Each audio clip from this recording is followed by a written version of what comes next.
बिस्मिल्लाहिर्रहमानिर्रहीम। अस्सलाम वालेकुम। इमरान खान ने जब डोनाल्ड ट्रंप के साथ मिलकर इस खित्ते के अंदर तबाही को ख़त्म किया तो डोनाल्ड ट्रंप ने एक बात की। उसने कहा कि अमेरिका की फ़ौज मुझसे मोहब्बत करती है, लेकिन यहाँ के जो जर्नैल हैं या यहाँ के वो लोग जो जंगों से पैसा कमाते हैं ये मुझे पसंद नहीं करते। और आखिरकार वो कहता था कि डीप स्टेट एस्टैब्लिशमेंट मुझे निकाल देगी क्योंकि मैं दुनिया में जंगें ख़त्म कर रहा था, इनका माल नहीं बन रहा था।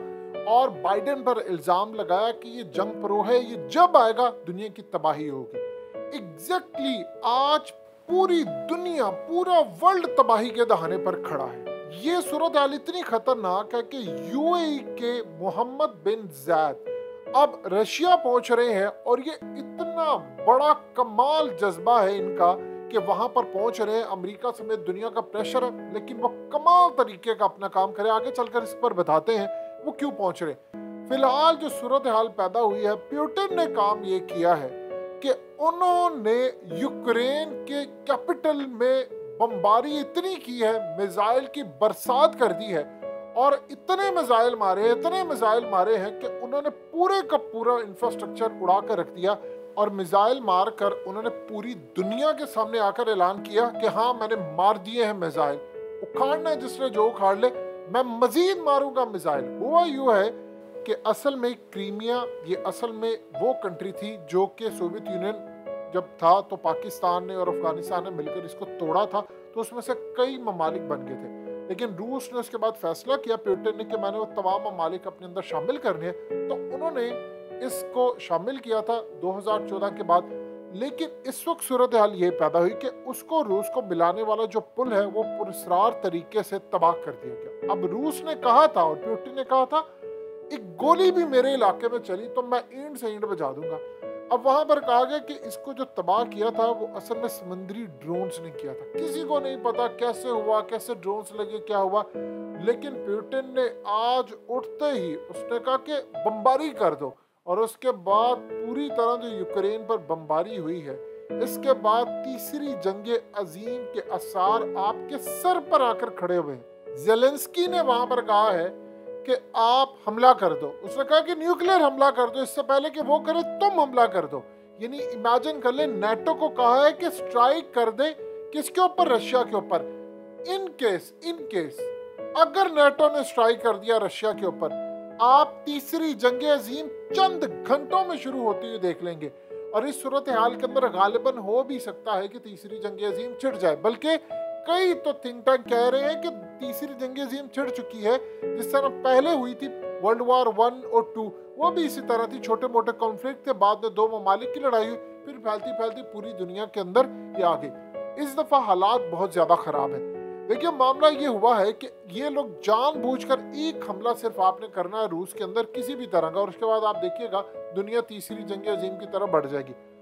डोनाल्ड ट्रंप ने यहाँ पर कहा है कि हालात इतने खराब हो गए हैं कि वर्ल्ड वॉर 3 मुझे नजर आ रही है। आप सोचिए कि आपने आज से पहले कितनी दफा वर्ल्ड वॉर 3 या तीसरी जंग अजीम का वर्ड सुना था, या महलमतुल कुबरा इसको कहते हैं, या हरमजदून कहते हैं, अर्मगेडॉन कहते हैं, आखिरी जंग कहते हैं, या आपने आज से पहले कितने वर्ड सुने थे। अब हर बंदा ये कह रहा है। इलॉन मस्क ने भी कहा है कि तीसरी जंग अजीम सर पर खड़ी है। दुनिया भर के तमाम लोग कह रहे हैं। पुतिन ने कहा वो तो न्यूक्लियर करने को तैयार है, अगर मेरी सरजमीन पर जरा सा भी हमला हुआ तो मैं तो तैयार हूँ। इस पूरे खेल के अंदर पूरी दुनिया के अंदर देख लीजिए, हुकूमतों के तख्ते उलट रहे हैं, तेल की कीमतें नीचे आने का नाम नहीं ले रही, इनकी अपनी लड़ाइयाँ जारी है। आज उन्होंने जो बमबारी की है उसकी तो इंतहा हो गई है। पुतिन कह रहा है कि मैंने तो छोड़ना नहीं है, तुम्हारी ऐसी की तैसी। उसने कहा अगर अमेरिका किसी ने मेरी सरजमीन या कुछ किया यहाँ पर तो मैं तो न्यूक्लियर भी चलाने को तैयार। उसने कहा कि हमारी अपनी सरजमीन, हमने किसी को छोड़ना नहीं है। अब यहाँ पर यूएई के क्राउन प्रिंस जा रहे हैं पुतिन से मुलाकात करने, रशिया का दौरा करने। देखिए दो चीजें बड़ी आपने यहाँ पर अहम समझनी है। मोहम्मद बिन सलमान, मोहम्मद बिन जायद यानी यूएई गल्फ कंट्रीज, ये रशियन कैंप में चले गए हैं। अमेरिका नहीं चाहता दौरा हो, इमरान खान गया था, तख्ता उलट दिया था। ये लोग स्ट्रॉन्ग लीडर हैं, ये जाहिर सी बात है तेल को कंट्रोल करते हैं, तो वो वहां पर जा रहे हैं, म्यूचुअल इंटरेस्ट और बातचीत करेंगे जाकर। यानी एक अमेरिका को क्लियर पैगाम है कि भाईजान हम इस कैंप पे खड़े हैं, आप अपना बताइए। अब इस सूरत हाल के अंदर पाकिस्तान को देखिए, अरब ममालिक हमारे साथ हैं। यही वो मौका था कि हमें रूस के साथ खड़े होना चाहिए था और आपको इमरान खान की जरूरत थी। सोचिए इस वक्त इमरान खान होते, अरब ममालिक जा रहे हैं, मोहम्मद बिन सलमान के साथ उनकी फोन पर बातचीत होती है, इमरान खान भी आते, चाइना हमारे साथ होता।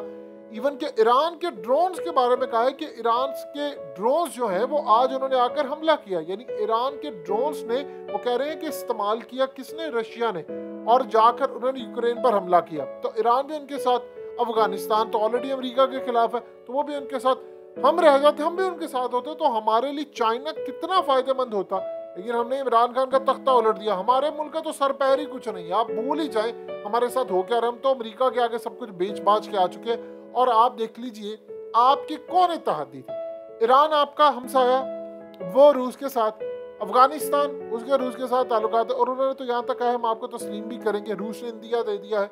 पाकिस्तान अगर रूस के साथ होता कितना फायदा होता। इवन कि आपका दुश्मन भारत, वो इस वक्त अमेरिका के खिलाफ जाकर उसने अमेरिका को वार्निंग दी है कि हम तेल लेते रहेंगे रूस से, आपको बुरा लगता है तो लगे हम इस चीज के जिम्मेदार नहीं है और आप हमारे इन मामलात में मुदाखलत ना करें।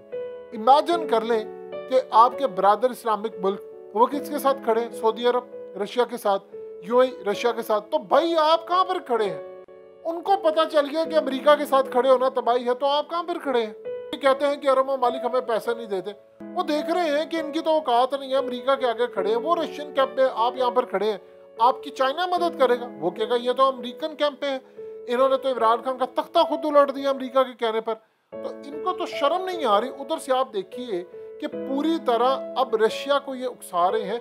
देखिए बड़े खतरनाक लम्हात आ गए हैं पूरी दुनिया के अंदर, और खुदा ना खास्ता ये वही लम्हात है जिनका किताबों में जिक्र है, अहादीस में जिक्र है, हर मजहबी किताब में जिक्र है। आखिरी जो मामलात होते हैं वो बड़े खतरनाक होते हैं। अब ये असल में अमेरिका ये चाह रहा, देखिए उसकी है नाकामी। अफगानिस्तान का मामला था और यहाँ पर वो कह रहे हैं कि किसी तरह जंग छेड़ दे। ज़ेलेंस्की का जो बैकग्राउंड है वो इसराइल के साथ उनका ताल्लुक बनता है, वो बार बार अमेरिका को कह रहे, नेटो को कह रहे कि तुम हमला करो, हमला करो, हमला करो। इनको वो कह रहे हैं कि तुम हमला करो तो मामला क्लियर हो जाए। तो आप अब अंदाजा कर लें कि कितनी खतरनाक सूरत हाल पैदा हो गई है कि एक सिर्फ हमला होना है और उसके बाद आप सारे ममालिक इसमें कूद पड़ेंगे। चंद महीनों की बात है, उसके बाद आप ये नहीं कह सकेंगे कि हम रूस के साथ भी हैं, हम अमेरिका के साथ भी। आपको चूज करना पड़ेगा। अरब ममालिक ने चूज कर लिया, चाइना ने चूज कर लिया, ईरान ने चूज कर लिया, दुनिया के कई ममालिक, आपके सेंट्रल एशिया ने तो चूज कर लिया है। भारत अभी इधर भी है उधर भी है, भारत को भी चूज करना पड़ेगा। आप तो अमेरिका के आगे लेट ही चुके हैं। दिया क्या अमेरिका ने आपको? गंदम रूस देगा, तेल वो दे सकता है, हथियार और चीजें सारी रूस और चाइना आपको दे सकता है। अमेरिका ने आपको देना क्या सिवाय पाबंदियों के? आप बताइए, क्या अरब ममालिक को नहीं परेशानी कि इन्होंने पाबंदियां लगा सकते? वो बैलेंस ही रख रहे हैं, अपने मामला देख रहे हैं, उनको अमेरिका की परवाह ही नहीं है। ये सब में लीडर्स होते हैं जो अपने मुल्क का सोचते हैं। यहाँ पर हमारी औकात क्या है? आज जंग छिड़ जाती है, हम अमेरिका की तरफ देखेंगे, माई बाप कुछ पैसे दे दो, अब भाई उन्होंने कुछ नहीं आपको देना। तो लिहाजा पूरी दुनिया इस वक्त बड़ी तबाही की तरफ है। पुतिन ने बमबारी कर दी है, वो तो किसी को देखता ही नहीं है। वो कहता है कि जो मेरी सरजमीन को नुकसान पहुंचाएगा मैं उसकी ईंट से ईंट बचा दूंगा, और वो करके दिखा रहा है।